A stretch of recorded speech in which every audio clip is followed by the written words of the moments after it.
behold, two men of the Hebrews were fighting together, and he said to him that did wrong, why are you striking your fellow? And he said, who made you a prince and a judge over us? Do you intend to kill me as you killed the Egyptian? And Moses feared and said, surely this thing is known. And in verse 15 he said, now when Pharaoh heard this thing, he sought to kill Moses, but Moses fled from the face of Pharaoh and dwelt in the land of Midian, and he sat down by a well.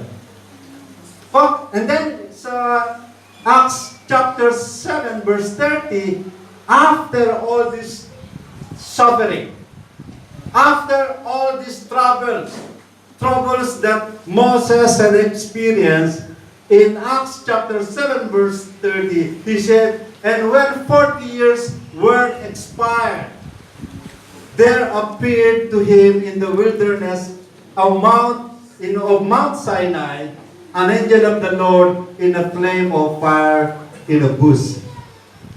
If you are in the shoes of Moses, do you think what you will do? After all this defeat in his life. But Moses did not surrender. He just continued to embrace God.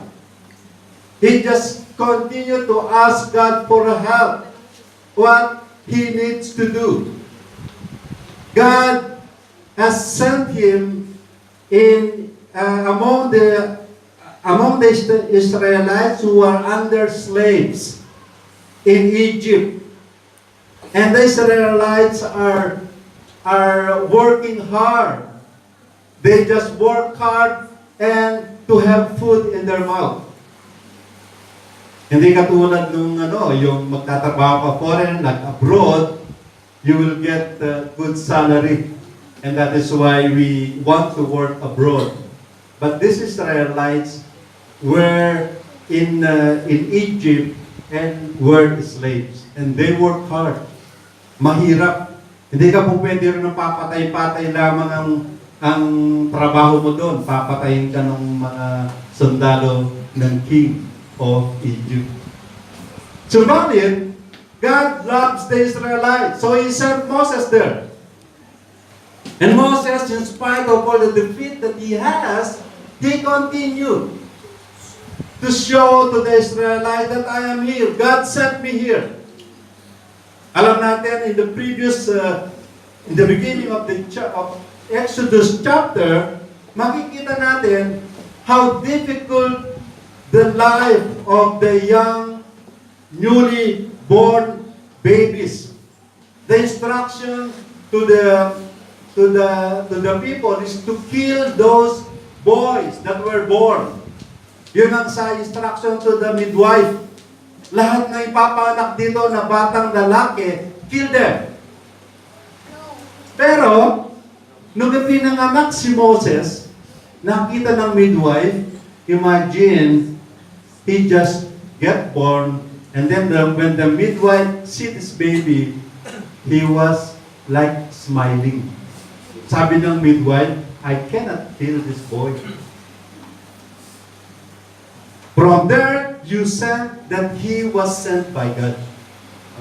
Pinadala siya ng God, and that is why they worked hard in order to heed Moses. They put in a basket in a river until makarating dun sa pamilya ng mga royal family.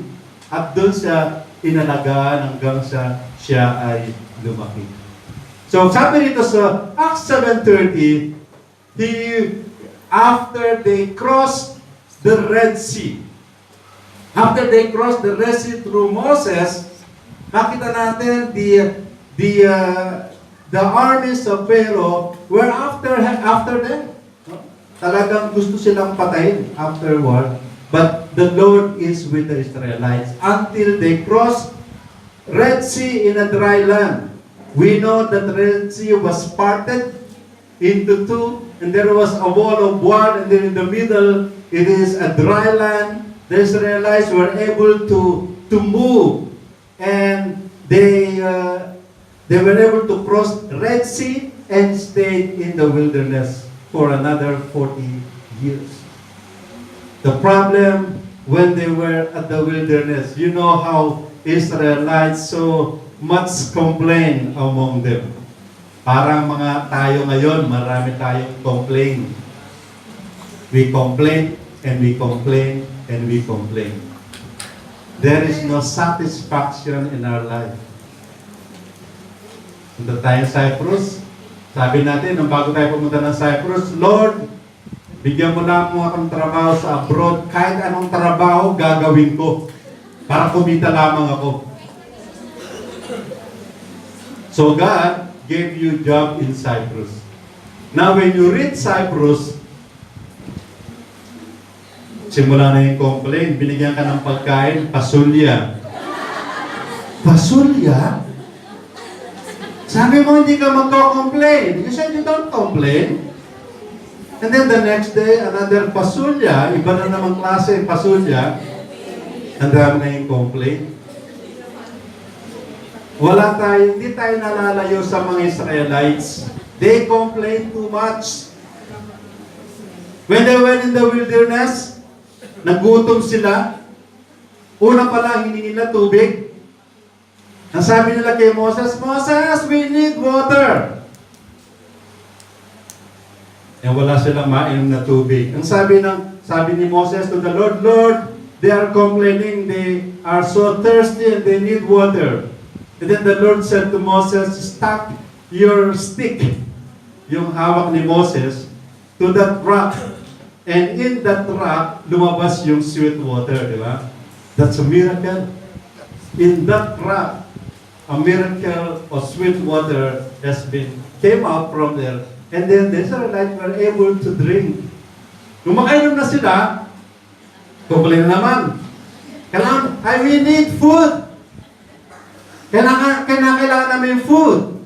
And so, Moses approached God and, Lord, they're asking for food. What shall we do now? There are so many. And then, okay, just let them sit. But tell them not to take more than what they cannot eat. Just enough for them to eat. So God has bring manna, bread, a lot of manna. When they get up in the morning, it's covered for manna. And what is this they said? It is a bread. Wow, it is a bread. So take only what you can eat. Pero yung iba, swapang. Hindi mo pwede yung pananghalian, may hapunan, may almusal ulit, may tanghalian ulit. For 1 week, for 1 month, kumuha sila. They did not listen to the instruction, and so the food that they collected got spoiled. Nasira lang.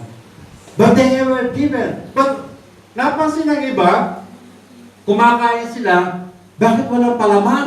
Ba't puro tinapay lang? Sino ba naman kumakain walang palaman? Siyempre magreklamo ka. And then, Moses said, Lord, they are complaining again. They want meat. So God has brought quail. So there is a lot of quail.